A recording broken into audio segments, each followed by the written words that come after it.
You know it. Just try.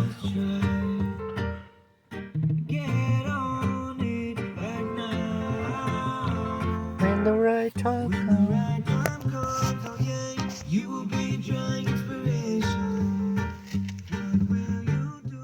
I say, Hey, believers, Israel, it's your brother JD Nija coming to you from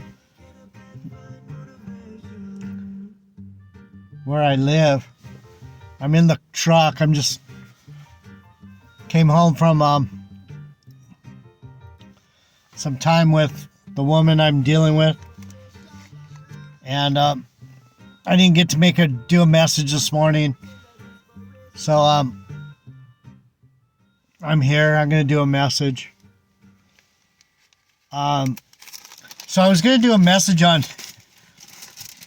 don't have a wife. If you don't have a wife, don't get one. So I'm going to do that real quick, and then I'm going to go to what I actually opened to. All praises, honor, and glory to Yahweh, the Heavenly Father, the only begotten Son, Yahushai, Jesus, Solomon, Yeshua, Ahia. I don't know, people, man, the name, I don't like to fight about the name, man. Everyone's like, the name. And the Holy Spirit gives us wisdom, knowledge, ability to push out these messages in these last days. So, let me get some air in here.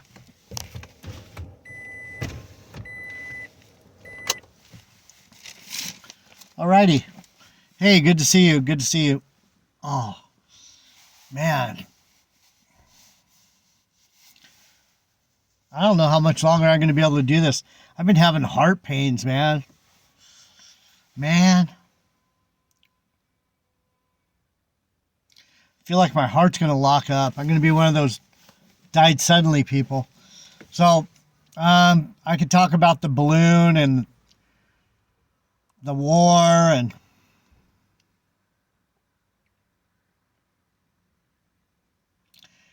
how you people are doing. How you doing out there? Anyone stressed out? Anyone have a high stress level right now? The bills are going up. The money coming in is not going up. You're getting older. People are demanding more from you and giving you less.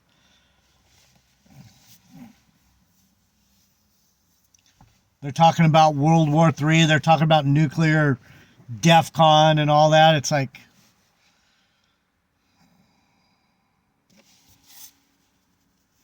I don't know what to say about that shit anymore. I never really did. I'm like, the jab, is that the mark?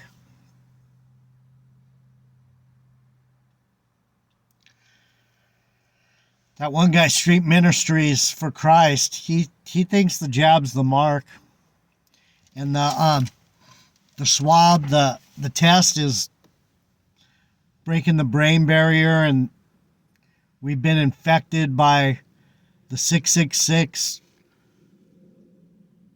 patent that Bill Gates threw out there. Yeah, he patented it. Now you're in the 666 database or whatever.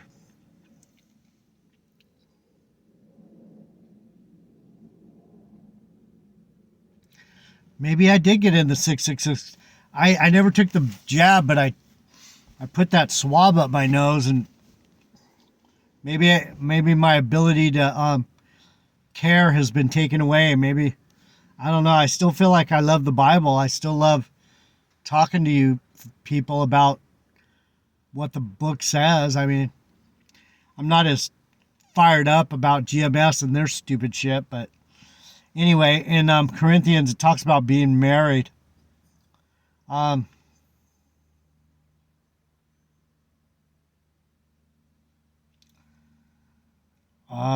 Nevertheless, it's right here in 1 Corinthians 7.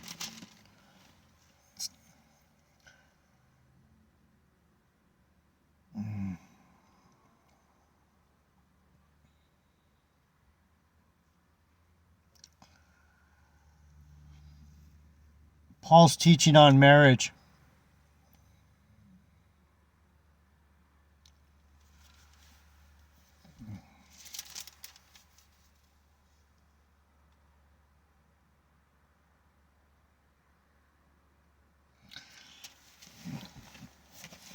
Because I think I've missed part of my calling because I was too worried about taking care of a wife and kids. I don't know. Maybe that made me who I am. But in 7:7 it says, this is 1 Corinthians. This is Paul.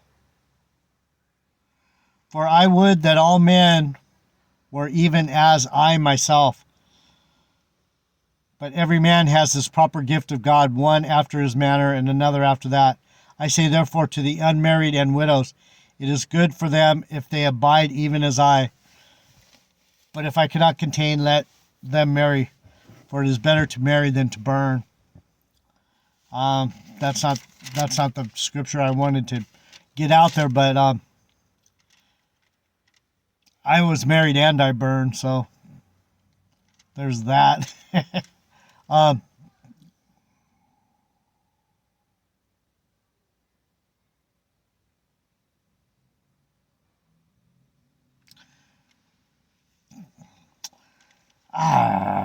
should know where this is.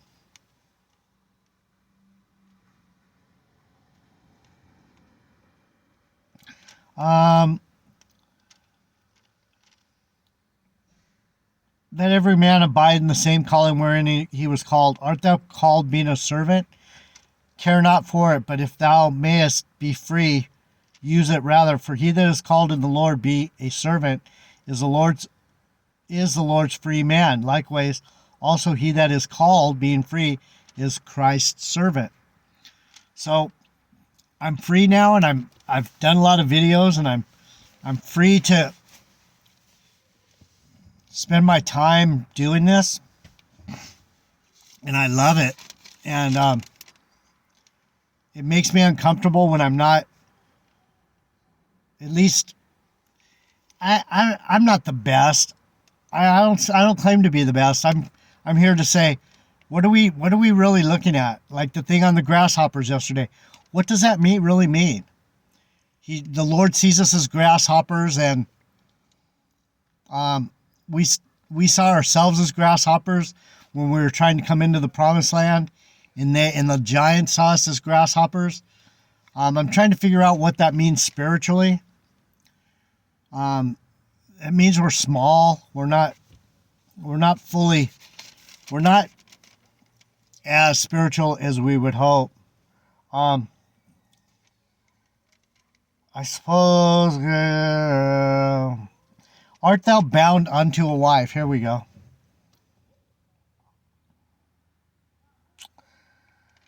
Seek not to be loosed. Art thou loosed from a wife? Seek not a wife. So here I am, late in the game, lonely a little bit, in need of some help maybe. My body isn't doing that good, and I have someone I care about that cares about me. Should I get back in with this person? And to what extent, so but and if thou married, thou hast not sinned, and if a virgin marry, she has not sinned. Nevertheless, such shall have trouble in the flesh, but I spare you. But I say to you, brethren, the time is short. It remaineth that both they that have wives be as though they had none, and they that weep as though they wept not, and they that rejoice as though they rejoice not. and they that buy as though they possess not. And they that use this world as not abusing it, for the fashion of this world passes away. See, these are the types of scriptures that are very comforting to me. What it seems to be saying, what Paul seems to be saying is, there's not a lot of time left. The things that we see in this world aren't as important as we think they are, and that the things of the Lord are more important, right? And scriptures like this make me think, I have some things, but I don't know what to do with them. They don't mean in the kingdom realm. I don't really. The woman I'm with doesn't appreciate what I have in a way that would respect me. So in that regard, it's like she doesn't want to live where my house is, and I don't mind. I might go live there. It's one of the most busy places in the world. It's not New York, but it's LA, and it's traffic-wise, it's hell. But as an old guy, all I have to do is go to the store, Airbnb my back house or something, or rent out half the house, or it's not. And that's what Paul's saying. He's all, what is the house really worth to you, Jeff Deloach, J.D. Nija? What is a woman worth to you? What is your family, your children? I want to leave it to my children, just in case this place goes on some more. So these are things that I'm sure some of you are thinking about, especially ones that are my age. Probably most of the people that are listening to me. I don't know if the younger people are listening to me. I'm sure most of you are at least a little older, because I speak about things that are hard to understand for young people, probably, unless you're really sharp. I'm not saying young people can't be sharp. My kids are sharp. So, not to be offensive to any of you younger folks, but think about those things. What does it mean to put your effort into a wife, into a kid? My oldest boy, he's 44 now, and he has 2 sons, and he has a wife, and my middle boy has a son, but he's more of a free spirit. And then my daughter's unattached, so it's just interesting. What does it mean to be attached to someone, and what's the responsibility there, and how would God want you to treat a wife or a partner? These are things we need to think about. Because it says right here, and this is the main point, it's 1 Corinthians, I'll just continue where I was, 1 Corinthians 7:32, but I would have you without carefulness. He that is unmarried careth for the things that belong to the Lord, how he may please the Lord. But he that is married careth for the things that are of the world, how he may please his wife. So I've done all these things, and I've tried to have a balance.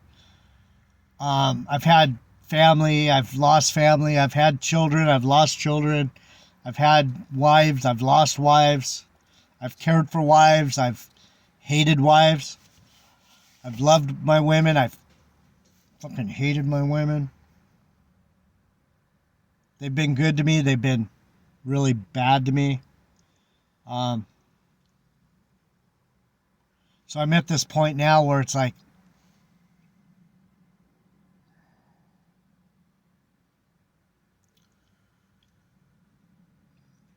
what's the most important thing to me?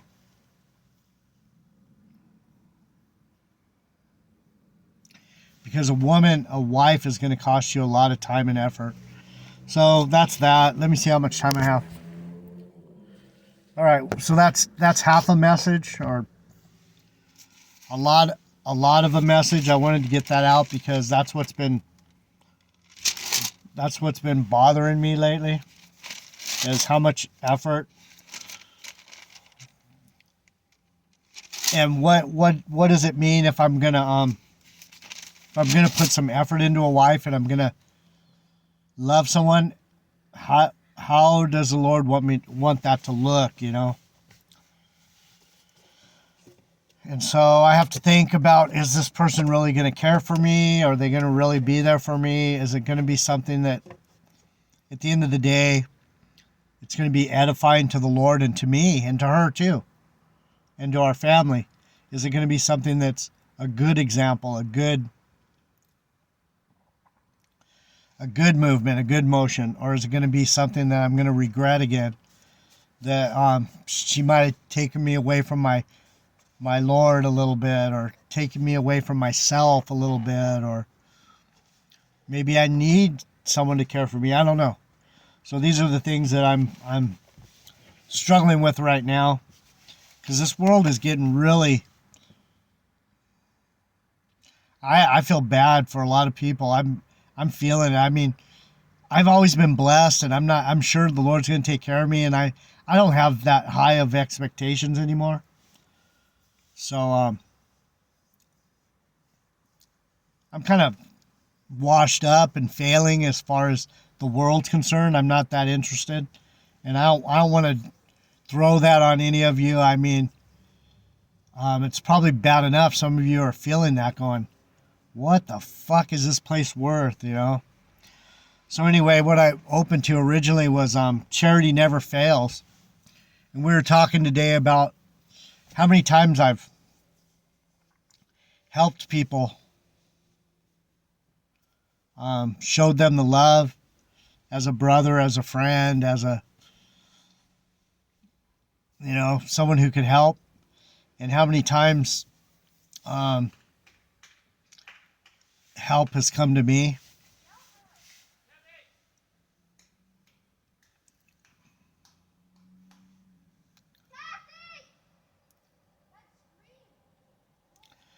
And so I opened it, Charity Never Fails. What's charity? Charity is love. Do you have love?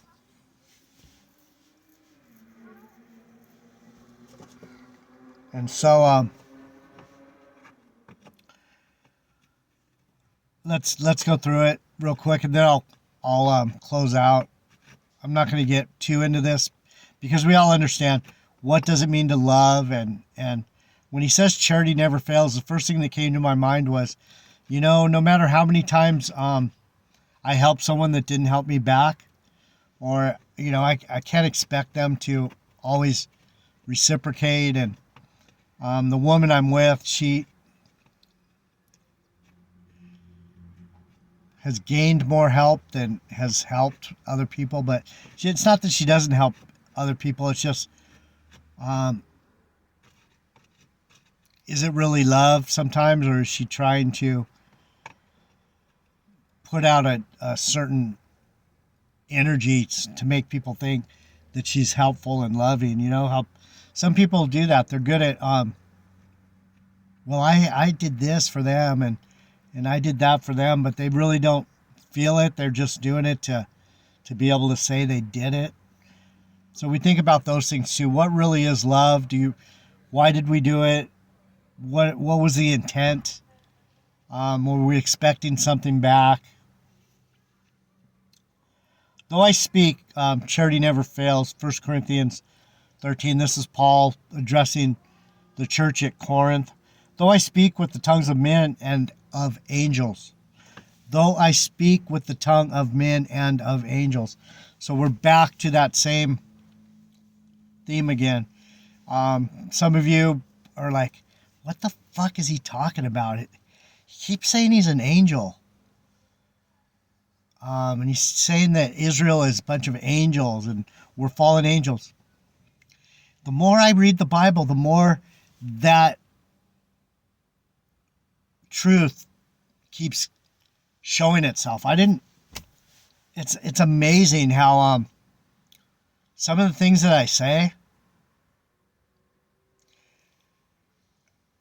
I'm really flying off the seat of my pants because my spirit is telling me to say these things, and it's like, man, is that true? Is it really true that we're just like angels?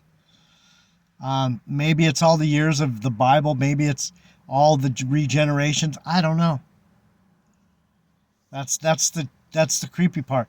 That's why it's almost weird to have people listening and going, "Fuck, I believe what he's saying." Because I can't just go talk to someone. What? You're a what? I mean, you know what I'm saying? It's unless you got some kind of background, something. If you're a believer or Israel or something, you got to have something to even go. That's why it's amazing that I have 20 of you even listening and fucking pondering on the stuff that the Lord gives me to tell you. It's like, what? That's amazing in itself. Even though I speak with tongues of men and of angels, if I have not charity, I am become a sounding brass or a tinkling cymbal.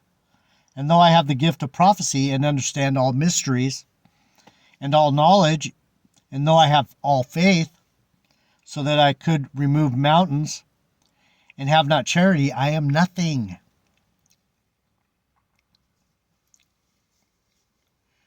And that's where I feel this disrespect for love. And I feel it failing out of me. I mean, I used to push so hard to be the guy that could help, the guy that cared, the guy. And you know what I got for that? Stomped on.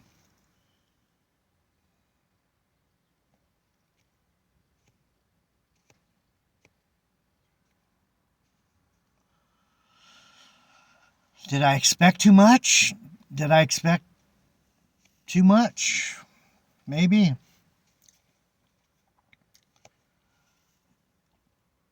And though I bestow all my goods to feed the poor, and though I give my body to be burned and have not charity, it profiteth me nothing. Charity suffers long and is kind. Charity envieth not. Charity vaunteth not itself, and is not puffed up, does not behave itself unseemly, seeketh not her own, is not easily provoked, thinketh no evil, rejoices not in iniquity, but rejoices in the truth. So the message today from my church family was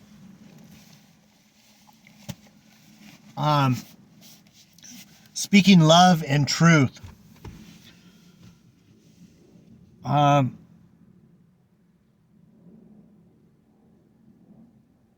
Speaking truth and love. Sorry, I'm getting a little distracted. I know I only have a couple minutes left, and I want to finish this off in some way that, hey, J.D.Marraige hit a home run today. Maybe I did already, right? Maybe I don't need to finish it off. What's it mean to speak truth in love? What is that love? What is that charity? What's your intent? Do you really care?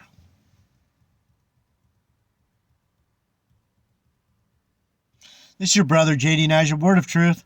Hope you enjoyed the message. If you like speaking about deep things, watch out for the Skin Deep. The Stranglers, 1984. Skin Deep. You better watch out for the Skin Deep. There's a lot of Skin Deep going on out here. People have lost the depth of character, the depth of caring. And I hope I finish out strong with love and with charity. And I hope you do also. I hope you, at the end of the day, you know that charity never fails. Being giving and loving and taking the hit, there's nothing wrong with that. That's what the Lord did. Is he stayed. He stayed till the last one was saved. He went after the one, and he left the 99 to go after the one. I love you, church. I love you, Israel. Let's continue. We're not done yet. We're waiting. Come quickly, Lord. JD.Marraige, word of truth from beautiful Sierra trailer homes in world famous Huntington Beach. I'm out.